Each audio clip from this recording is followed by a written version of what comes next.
Hello. Today we're going to talk about capital budgeting and some of the ways that we can make decisions as to which projects are potentially going to be profitable and how we can compare one project against another, or which is more likely to compare a portfolio of projects. So to give you an idea, before we actually get into the spreadsheets, which what this is all about, when I was in the financial services industry, I was the head of the project management office. And as the head of the project management office, once a year, I would go to the chief financial officer, and I would say to him, okay, what kind of monies do we have? What are we looking at for capital budgeting for the next year? He would give me a number. This is what we'd like to do. And I would go to all of the C-level, so chief marketing officer, chief technology officer, so forth and so on. I would go to each one of those folks and I'd say, okay, time to gather up our ideas about which major projects that we're doing. Now, this wasn't small stuff like rearrange the office or things like that. We're talking about $1-million projects. And they have a large consequence. You put a lot of people into them, and you would hope, at least, that the payback for making that investment would be profitable. So what we would do is we'd take those projects. I would put them in a portfolio. We would analyze those. Part of my job was to analyze how we would do that, what the impact, the strategic impact would be, and also the financial impact. And then we'd have a meeting with the management team, the senior management team, and we'd go through, okay, here's all the projects. How are we going to narrow this down? And that very, very much depended on the information that myself and my team had collected, so that we could present that to these senior folks, and they could decide, okay, I think this should be more important, less important, so forth and so on. My point here is that there's a whole bunch of factors that go into this kind of thing. It's not always just by the numbers. It's very easy to say, if it's a net present value, then you would accept the project. And certainly that's true in the tone of, if it was a net negative value, you wouldn't accept the project, unless, quite honestly, there were certain things that you had to get done, like a government regulation or something like that. So there's a lot of things that go into this sort of thing. And what I'd like to do is I'd like to go through some of the things that this author talked about and talk through those. The first couple, actually the very first one I'm going to do is break even, or payback. So on this spreadsheet here, there's an analysis of a break even or payback. This goes for a very quick year 0, which is the immediate payout cash flow of $165,000, and years 1, 2, and 3. So what are we trying to do with payback? What is it all about? Really what it is it's a measure of risk. Right? It might not seem that way at first, but what we're trying to do is say, okay, if I put money on the table and I invest that money, how long is it going to be before I get that money back? How long am I going to be at risk that if the project doesn't go well, or if an environmental factor changes, that I might lose my money? Because this is a real consideration. So, this is not a trivial kind of matter, and actually very, very often you would do a payback kind of analysis. So how does it work? Well, what we're going to do is we're going to look at the cumulative cash flows until we go from a negative to a positive, and that happens sometime in year 2. Okay?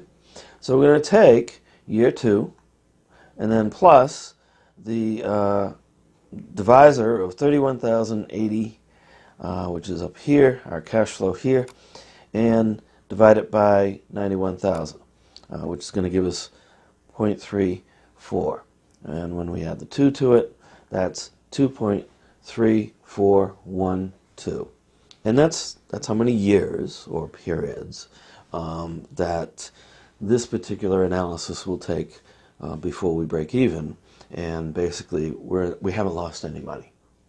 Okay, and so that's really what it's about. It's an analysis of your risk and how long you're going to be at risk.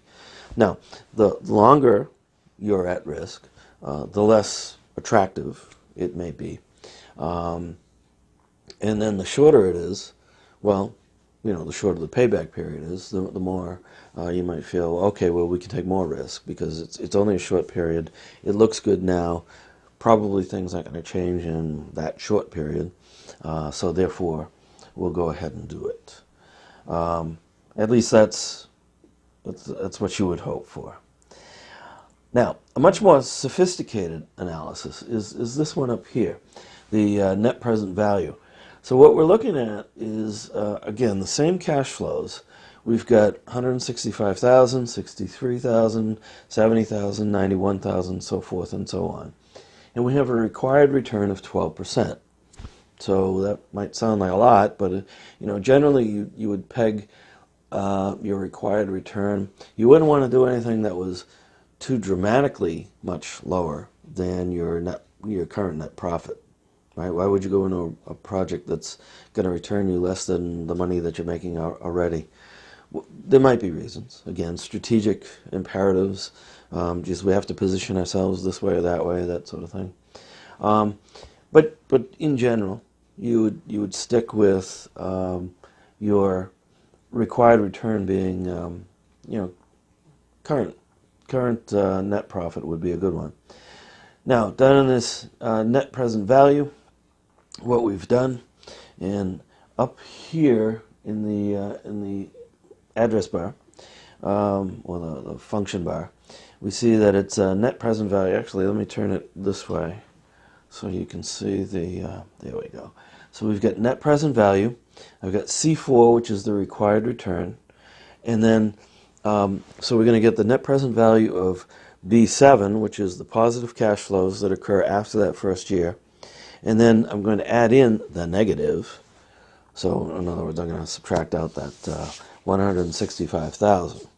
Because the 165,000 happens on day one. And so to take a net present value of that, see, net present value basically looks at the end of the period as opposed to the beginning of the period.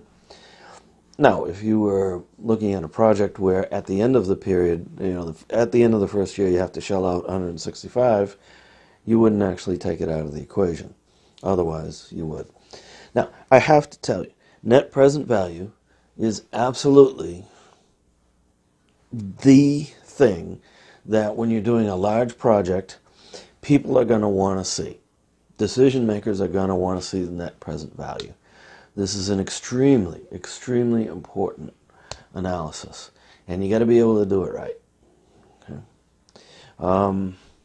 So yeah, this is number one in your arsenal. Now, beyond the net present value, though, I'm a manager, and I might want to see what the percentage. I mean, this is giving me a number, right? I'm going to turn that back on. This is giving me a number that the net present value is $12,674.41. All right, so there's a positive there, and again, the other factors, strategy, so forth, and whatnot. How does it fit into the company is all positive. If we're just looking at this aspect of it, this looks like a good bet. Yeah, I am going to get my money in a positive way. So if I do this, that's all well and good, but that's a number. I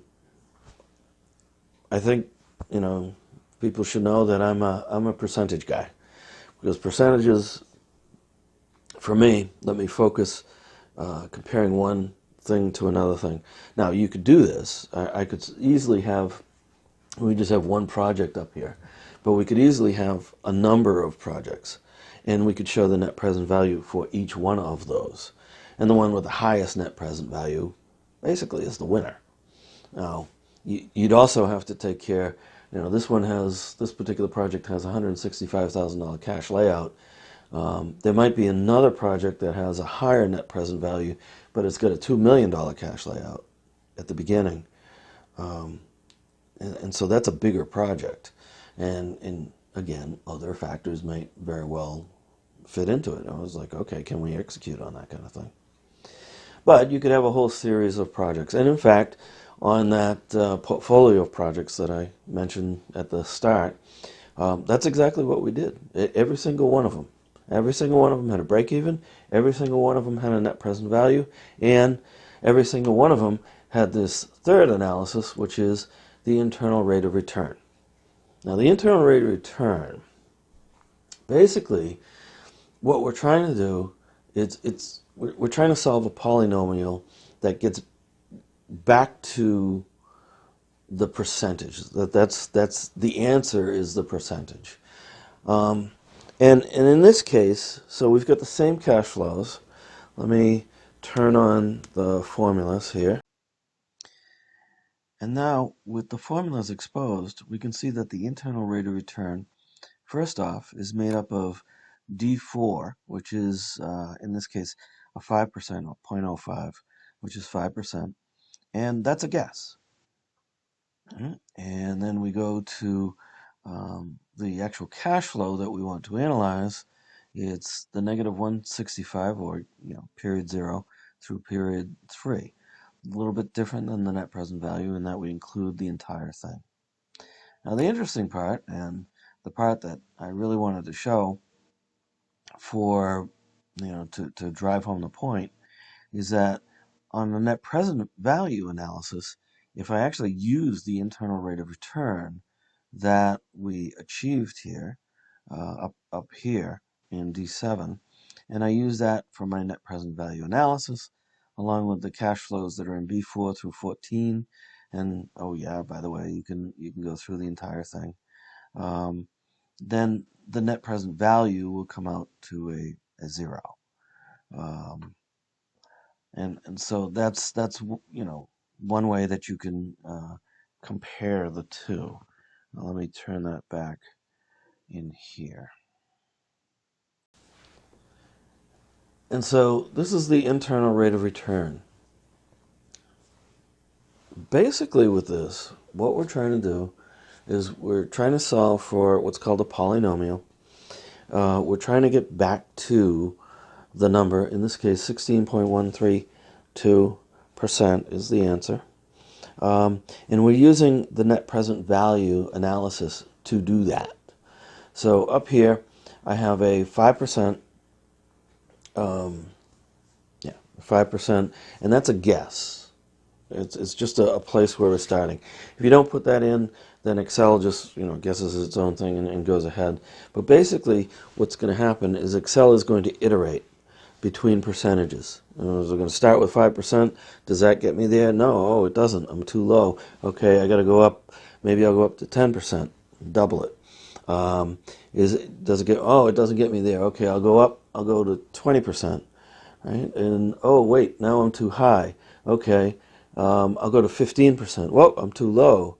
Okay, I'll go back up to 17%. Now I'm too high. Let me get in the middle, and it brackets and gets it closer and closer and closer until it comes up with the actual number, the percentage that it's looking for. And here we can see that I've got net present value, and I've done the same net present value calculation. So that internal rate of return is actually, if I were to look back at my net present value, that internal rate of return is the required return, or would take the place of the required return. And so here, I'm starting with, on net present value, I'm starting with a required return that I'm trying to look for. On internal rate of return, I want to get this number, right? I want to get this number down to 0 and see what that number turns into, and it turns into 16.13%. So, what does this all mean? Well, what it means is then I can look at it and I can say, well, I know my profit level, my net profit is 12%, but what I want or what I'd see with this is that, well, this returns a 16%, and that's pretty good. Certainly more positive than my current profit level, and it gives me a little bit more information to base my decision on. Now, having said all this, the net present value is the number one measurement. You always have to do that. But the internal rate of return is also something that you also want to include. Now, as the book pointed out, internal rate of return does have some problems. And as I just said a second ago, what we're trying to do with internal rate of return is solve for a polynomial. And here's the deal. We have Descartes' rule of signs. And what that's all about is when you have a cash flow where, in the beginning you're always going to have that negative because you're paying for the project. And most people like to think you're going to get a positive, and the cash is going to come in after that. But that doesn't need to be. You may very well get the initial cash flow going out, it's a negative, and then the next year or period you get a positive. Then the next period, I don't know, something happens in the project or whatever, you have to adjust for things, and it's going to be a negative. And every time the sign changes, you have the possibility of finding for a different number.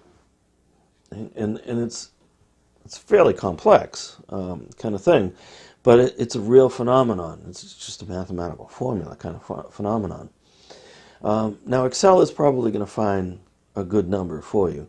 And again, another reason not to use that damn calculator. But at the same time, some people would prefer to use the modified internal rate of return. And there's three methods over here on the spreadsheet over on the right-hand side that demonstrate that. And basically what you're doing is you're switching numbers around, right? So that you can accommodate to not have the switch in signs, because that levels it out. So this first one, the first method is the discounting approach. So in this case, I'm going to adjust this by 69.444, and I'm going to take that negative 100 and make the adjustment in here, so that adjustment becomes part of the 60, the negative 60. And the next one, I'm taking this negative 60 and I'm basically adjusting it into the 100, because I'm going to reinvest these numbers. I'm not the negative 60, I'm sorry, the 155. I'm going to reinvest it into these numbers. So I'm going to have a cumulative reinvestment. And then the third one is to take both of those approaches and apply both of those approaches. Now, mathematically, that actually does work, right? But I would challenge you to go into just about anybody with an analysis and just pop that on them and expect them to understand it in a business situation. Probably not going to happen. You're going to need to be able to do some explanation. This is what I did. Literally, these are the numbers that I moved around, and this is why I did it. So this becomes a little bit subjective.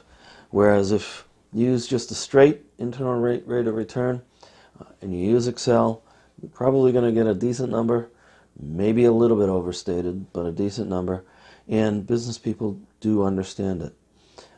So that's something that you should consider in a practical application kind of thing.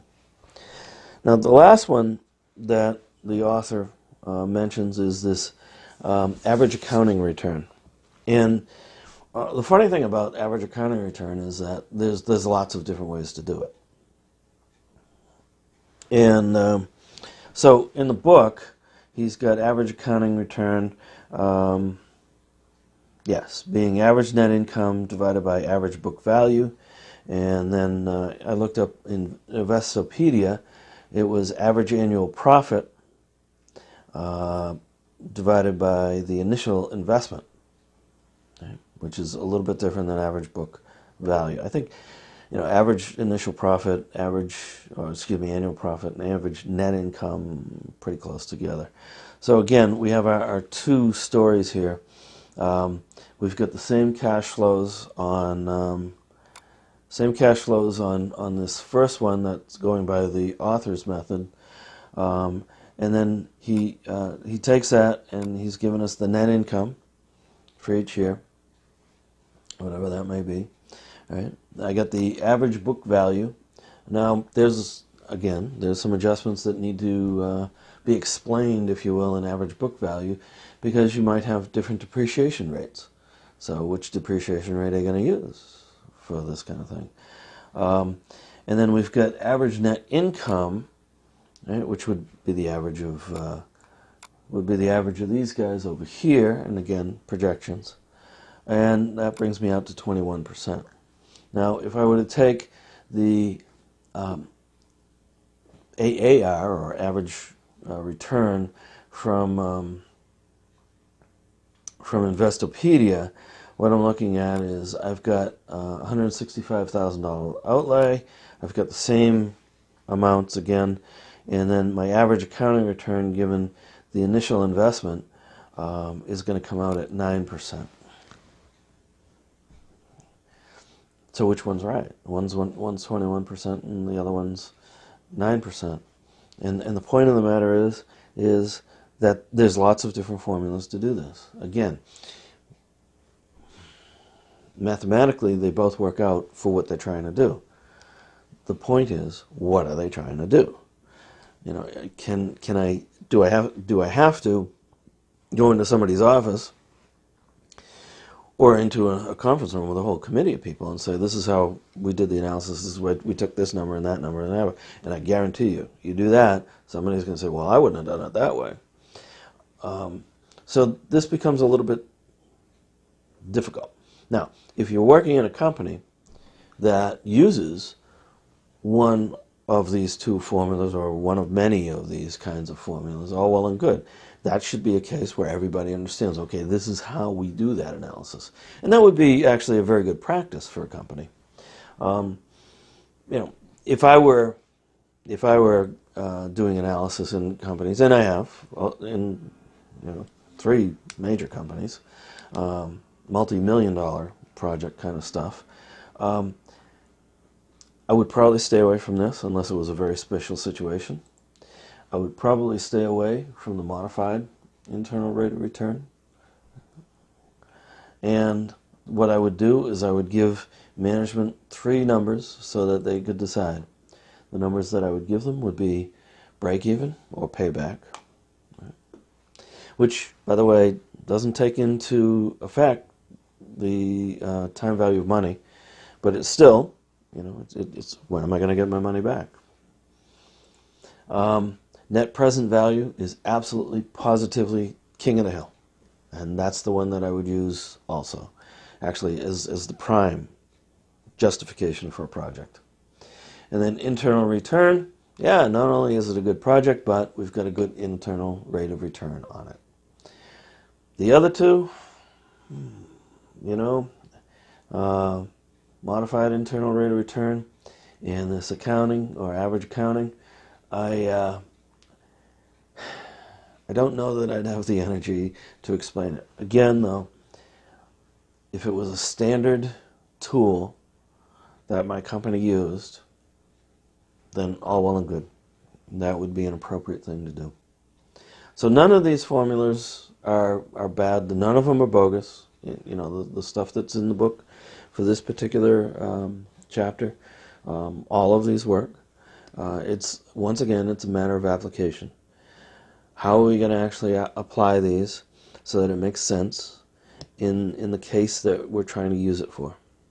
In the case that you would be trying to use this sort of stuff for, especially this net present value, would be investing in projects, taking capital, putting it into a project, getting greater returns that come out of it so that we can take and multiply our capital. And we've multiplied our capital on this particular one by $12,000 in today's dollars. So we're better off by doing this, money-wise, just money-wise. So this was a short one today, but that's my summation of the of this chapter, and I hope you enjoyed it.